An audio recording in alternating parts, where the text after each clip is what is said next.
하나님께서는 우리에게 주시는 말씀은 마태복음 21장 1절부터 11절까지의 말씀입니다. 신약성경 34면 마태복음 21장 1절부터 11절까지의 말씀입니다. 하나님의 말씀을 봉독합니다. 그들이 예루살렘에 가까이 가서 감람산 벳박에 이르렀을 때에 예수께서 두 제자를 보내시며 이르시되 너희는 맞은편 마을로 가라. 그리하면 곧 매인 나귀와 나귀 새끼가 함께 있는 것을 보리니 풀어 내게로 끌고 오라. 만일 누가 무슨 말을 하거든 주가 쓰시겠다 하라. 그리하면 즉시 보내리라 하시니 이는 선지자를 통해 하신 말씀을 이루려 하심이라. 일러스되 시온 딸에게 이르기를 내 왕이 내게 임하나니 그는 겸손하여 나귀 곧 멍에 매는 짐승의 새끼를 탔도다 하라 하였느니라. 제자들이 가서 예수께서 명하신 대로 하여 나귀와 나귀 새끼를 끌고 와서 자기들의 겉옷을 그 위에 얹음에 예수께서 그 위에 타시니 무리의 대다수는 그들의 겉옷을 길에 펴고 다른 이들은 나뭇가지를 베어 길에 펴고 앞에서 가고 뒤에서 따르는 무리가 소리 높여 이르되 호산나 다윗의 자손이여 찬송하리로다. 주의 이름으로 오시는 이여 가장 높은 곳에서 호산나 하더라. 예수께서 예루살렘에 들어가시니 온 성이 소동하여 이르되 이는 누구냐 하거늘 무리가 이르되 갈릴리 나사렛에서 나온 선지자 예수라 하니라. 아멘. 박수 올려드리겠습니다. 아멘. 오늘은 종려주일입니다. 예수님께서 우리를 구원하실 메시아로 예루살렘에 공식적으로 입성하신 날을 축하하는 날이 이 종려주일이고 고난주간의 첫날이기도 합니다. 특별히 이처럼 고난주간의 첫날을 종려주일로 부르는 것은 예수님께서 예루살렘에 입성할 때 수많은 사람들이 예수님을 환영하면서 이 종려나무 가지를 꺾어서 흔들면서 환영을 했기에 이 날을 종려주일이라고 부릅니다. 그런데 왜 그 많은 백성들이 예수님을 그렇게 종려나무 가지를 들고 흔들면서 환영을 했을까요? 지금까지 예수님께서는 자신이 메시아임을 비밀로 하셨습니다. 많은 사람들을 병을 고쳐주시면서도 어디 가서 내가 고쳐줬다고 하지 마라. 나를 자랑하지 마라. 나를 드러내지 마라. 많은 사람들에게 복음을 증거하는 일에 방해를 받을까 봐서 그렇게 자신이 메시아임을 비밀로 하셨던 것입니다. 그런데 오늘 예루살렘 성에 입성하심으로 공식적으로 자신이 이 땅의 모든 백성을 구원할 메시아임을 공개적으로 선포하신 것입니다. 예수님께서 예루살렘에 그렇게 입성하셨는데 무엇을 타고 입성하셨습니까? 무엇을 타고요? 나귀 새끼를 타고. 일반적으로 전쟁에서 승리한 장군이나 왕들이 이 예루살렘 성에 입성을 할 때는 말을 타고 입성을 합니다. 말을 타고. 여러분들 말 타보셨습니까? 말 타보셨어요? 저도 타보지는 않고 우리 애들만 태워봤는데 옆에서 애들을 태우는데도 저도 겁나더라고요. 굉장히 높고 덩치가 크고 그래서 말 탄 사람들은 겁난대요. 겁나. 그런데 경치는 좋대요. 저 위에서 내려다볼 수 있으니까. 그러면 여러분 나귀는 타보셨어요? 나귀는? 말을 안 타보신 분이 나귀를 타보셨을 리는 없을 것 같고 저도 나귀를 타보지는 못했지만 종종 TV를 통해서나 여러 가지 여행 프로그램을 통해서 보면 나귀는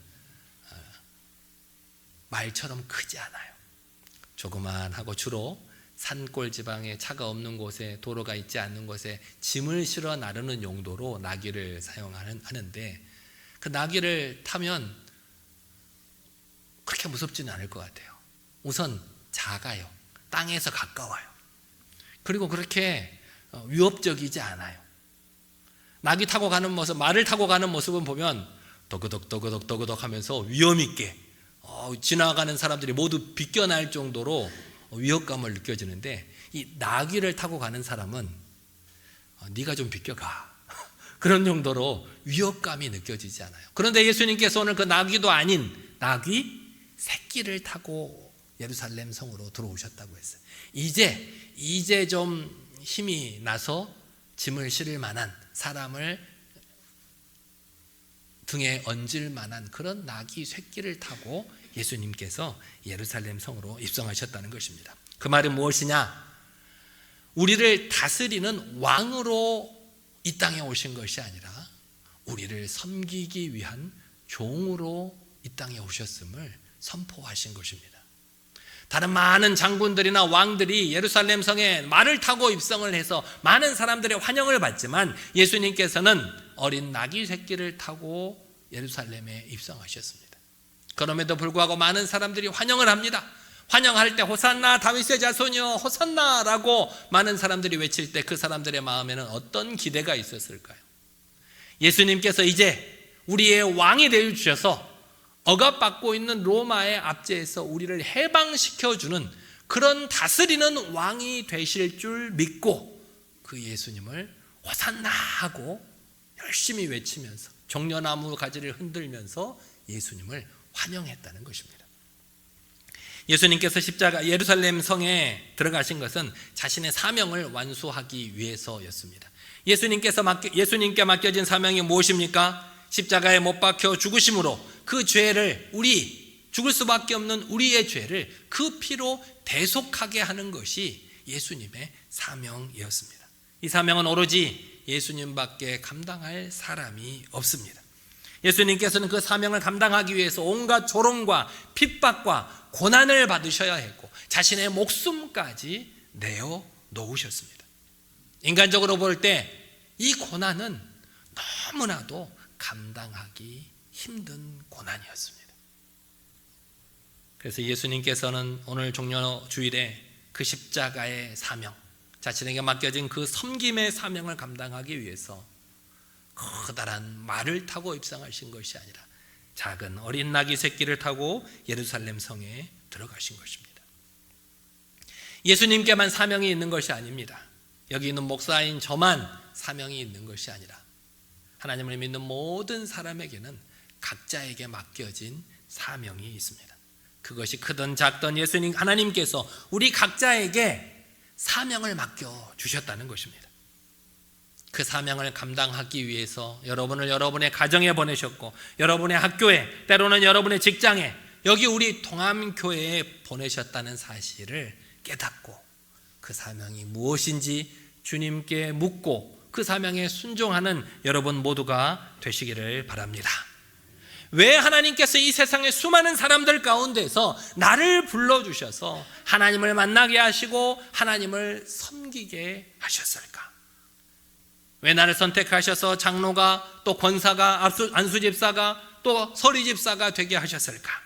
왜 나를 불러서 찬양대원으로, 찬양팀으로 섬기게 하셨을까? 왜 나를 불러서 교사로 섬기게 하셨을까?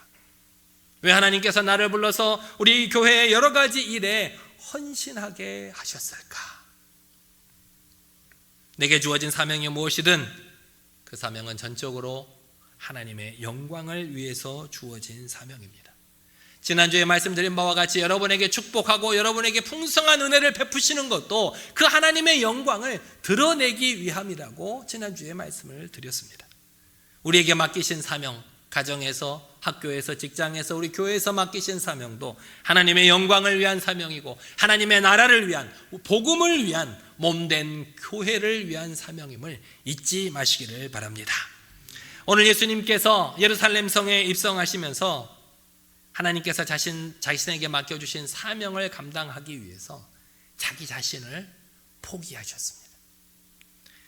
자신의 안위를 포기하고 스스로 고난의 길을 선택하셨습니다.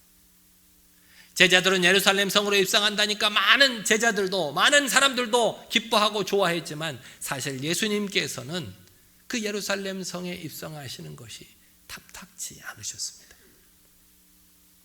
그 길에 어떤 길인지를 잘 알고 있었기 때문입니다.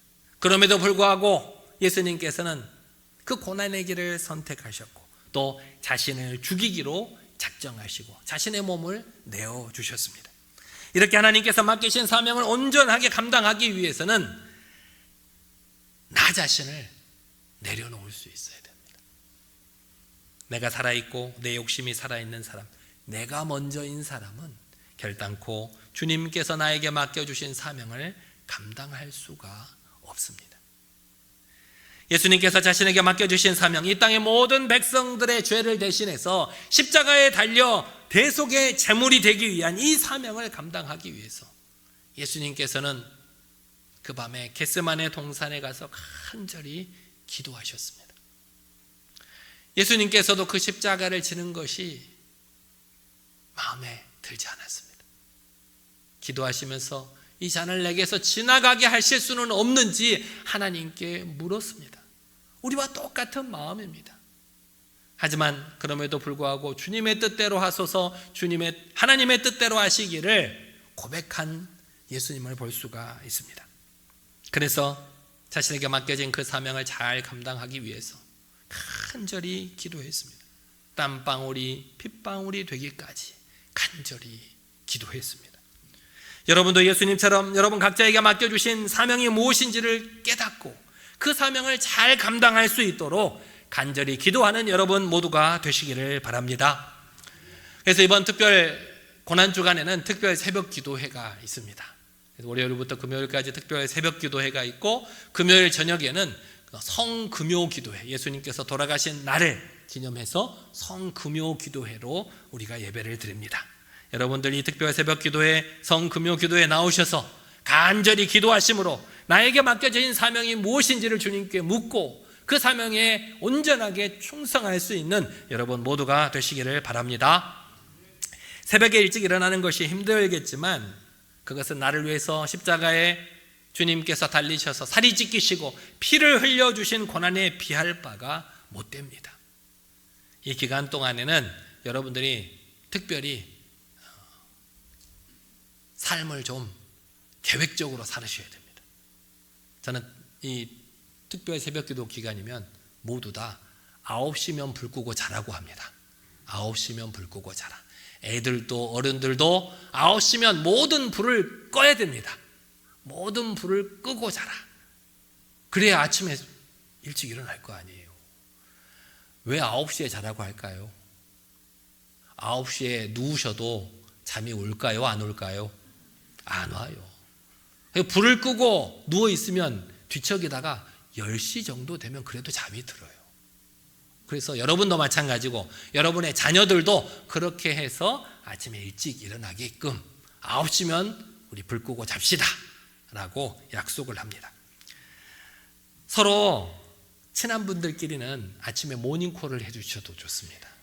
습관이 잘 안 되고 물론 알람도 다 맞춰놓고 주무시겠지만 또 까먹을 수 있으니까 친한 사람들끼리 아침에 나한테 전화 한 통 해줘. 또 여러분들 오며 가며 이렇게 차가 없으신 분들은 차를 가지고 오시는 분들을 차를 얻어 타도 좋습니다. 내가 사는 곳의 근처를 지나가는 성도님이 누군가 한번 살펴보시고, 또 차를 가지고 오시는 분들도 내가 지나오는 길에 계신 성도님들이 누군가 한번 고민해 보시고 같이 차를 타고 오셔도 좋습니다. 이렇게 일주일 동안에 스스로 잘 관리하셔서 힘껏 노력하셔서 이 특별 새벽 기도에 꼭 참석하는 여러분들 되시기를 바랍니다. 아침에 일찍 일어나서 성전에 나와서 말씀을 듣고 기도하면 왠지 우리의 영혼이 건강해질 것 같습니다. 그런데 우리의 몸은 피곤할 것 같습니다. 왠지. 왜 피곤할까요? 저녁에 일찍 안 주무시니까 피곤하죠. 이 기간 동안에는 몇 시에 불 끄고 자라고요? 9시에 불 끄고 자야 됩니다. 그래도 아침에 일찍 일어나서 예배드리고 이렇게 기도 간절히 하면 우리 영혼은 건강해지는 것 같은데 그래도 왠지 몸이 피곤할 것 같습니다. 왜 그럴까요? 기분 탓입니다. 기분 탓이에요. 여러분이 평소에 안 하다 보니까 그럴 것 같아 보이는 거예요.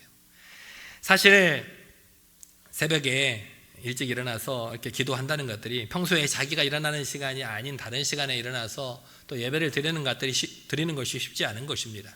하지만 주님께서 나를 위해서 감당하신 그 고난을 생각하며 이겨내는 여러분들이 되시기를 바랍니다. 피곤할지라도 피곤하지 않도록 나에게 힘과 능력을 달라고 기도하시기 바랍니다. 주님께서 여러분에게 힘을 주실 줄 믿습니다. 특별 새벽기도와 이 성금요 기도회까지 개근하시는 분들께는 특별한 선물을 준비하고 있습니다. 여러분들 들어오시면서 전부 다 하나씩 받으셨지요? 고난주간 특별 새벽기도회 구역하고 이름을 반드시 적으시고 뒤에 보면 새벽기도에 나오실 때마다 저희가 스티커를 한 장씩 붙여드립니다. 출석표입니다. 출석표. 그래서 월요일부터 금요일까지 새벽기도, 그 아래에는 성금요기도회까지 잘 참석하셔서 스티커를 다 받으시고 이것들을 그날에 헌금함에 넣어주시고 가시면 됩니다. 제가 이거 전부 다 여러분들 개근하시는 분들께 특별한 선물을 준비했습니다. 선물을 준비했는데 선물이 부족했으면 좋겠습니다. 부족했으면. 성경은 이렇게 사명을 감당하는 자들에게 상급이 있음을 약속하고 있습니다. 마태복음 25장의 달란트 비유를 보면 크든지 작든지 자신에게 맡겨진 달란트를 잘 관리해서 수익을 남긴 자에게 잘하였도다 착하고 충성된 종아, 내가 적은 일에 충성하였음에 내가 많은 것을 내게 맡기리니 내 주인의 즐거움에 참여할지어다 칭찬하셨습니다. 요한계시록 2장 10절 말씀에도 내가 죽도록 충성하라 그리하면 내가 생명의 관을 내게 주리라 약속하셨습니다. 주님께서 맡겨주신 사명을 온전히 감당하는 사람들의 특징을 보면 공통점이 뭐냐? 모두 다 자기 자신을 버리고 자신에게 사명을 맡겨주신 분을 위해서 헌신하고 충성을 다했다는 것입니다.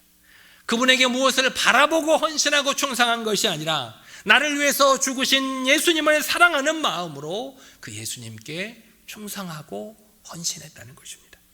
그렇게 충성하고 헌신하는 당신의 백성들에게 이 아름답고 귀한 상급을 약속하고 계시는 것입니다. 여러분 모두가 여러분 각자에게 맡겨진 사명을 잘 감당하심으로 하나님께서 약속하신 그 상급을 받아 누리는 저와 여러분 모두가 되시기를 바랍니다. 우리가 오늘 성찬식이 있는데 그 예수님의 몸과 피를 먹고 마시는 이 성찬을 통해서 예수님의 십자가를 기억하고 우리가 예수 그리스도 안에서 하나 된 하나님의 백성이라는 사실을 깨닫고 서로 사랑하고 용서하고 서로를 위해서 기도하는 동역자가 돼서 이 어둡고 험한 세상 가운데에서도 하나님의 거룩한 백성으로 살아갈 수 있는 저와 여러분 모두가 되시기를 간절히 기도합니다. 아멘.